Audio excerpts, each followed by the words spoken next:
जय हिंद। आप लोग पढ़ रहे हैं क्लास 12th फिजिक्स। लेसन का नाम है विद्युत आवेश और क्षेत्र। इस चैप्टर में आप लोग पढ़ेंगे वैद्युत आवेश, आवेश की क्वांटम प्रकृति। यह बहुत ही इम्पोर्टेंट टॉपिक है। सबसे पहले हम लोग समझते हैं मूल आवेश। मूल आवेश आप लोगों ने इससे पहले पढ़ा था, जब दो ऑब्जेक्ट को आपस में रगड़ा जाता है तो उन दोनों ऑब्जेक्ट पर आवेश क्रिएट हो जाता है, विपरीत आवेश दोनों पर आ जाता है। इतना तो आप लोगों ने पढ़ लिया था। और इस पूरे यूनिवर्स में कम से कम कितना आवेश एग्जिस्ट कर सकता है, उसी को कहते हैं मूल आवेश। मान लीजिए कोई वस्तु है, उस पर आवेश की कम से कम कितनी मात्रा हो सकती है। इस मार्कर को रगड़ा जाएगा तो यह आवेशित हो जाएगा मार्कर।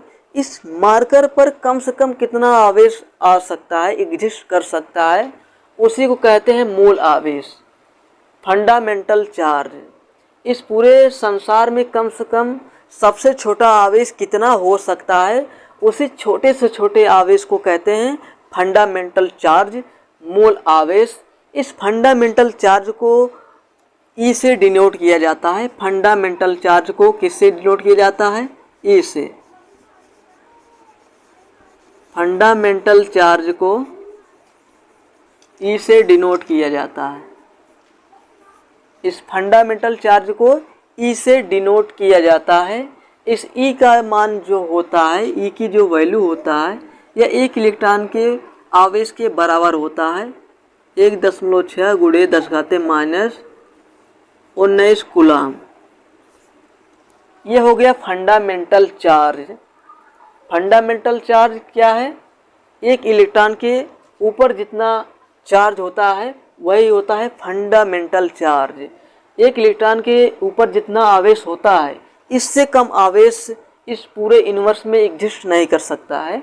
इससे कम आवेश नहीं हो सकता है। यही है मूल आवेश। अब हम लोग इसके बारे में और पढ़ते हैं।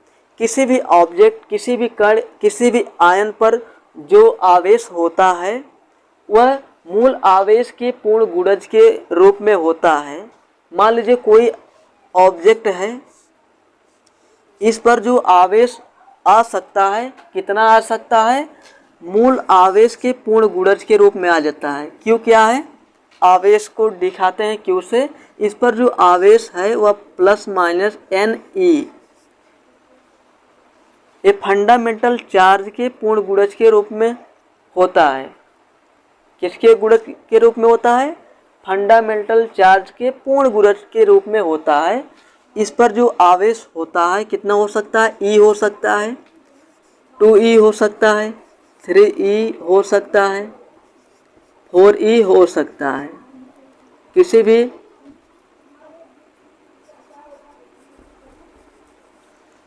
भी कण आयन पर जो आवेश होता है वह E हो सकता है, 2E, 3E, 4E हो सकता है।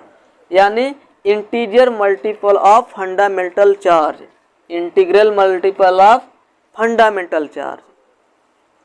किसी भी कण, किसी भी आयन पर जो आवेश होता है वह integral multiple of fundamental charge के बराबर होता है।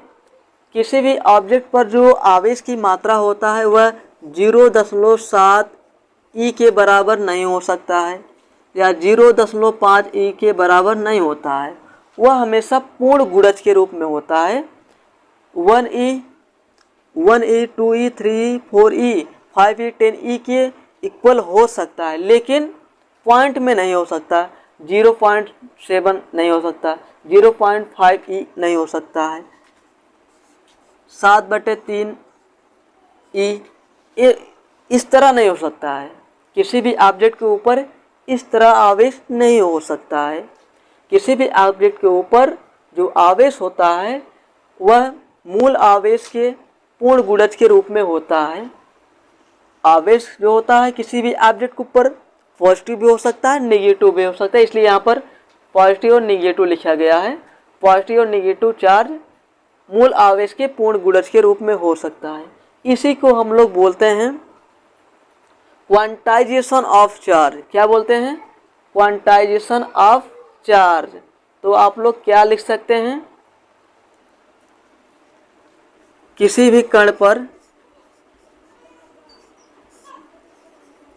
किसी भी कण पर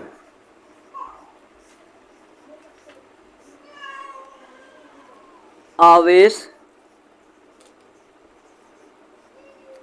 किसी भी कण पर आवेश मूल आवेश के पूर्ण गुणज के रूप में होता है।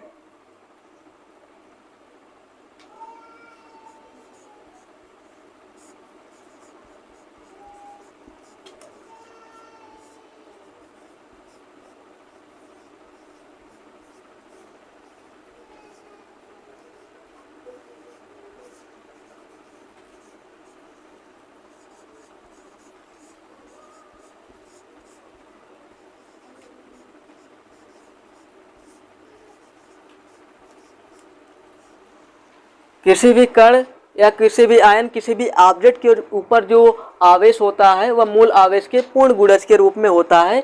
इसी को बोला जाता है क्वांटाइजेशन ऑफ चार्ज। क्या बोला जाता है? क्वांटाइजेशन ऑफ चार्ज बोला जाता है। आई होप आप लोग इस टॉपिक को अच्छी तरह से समझ गए होंगे।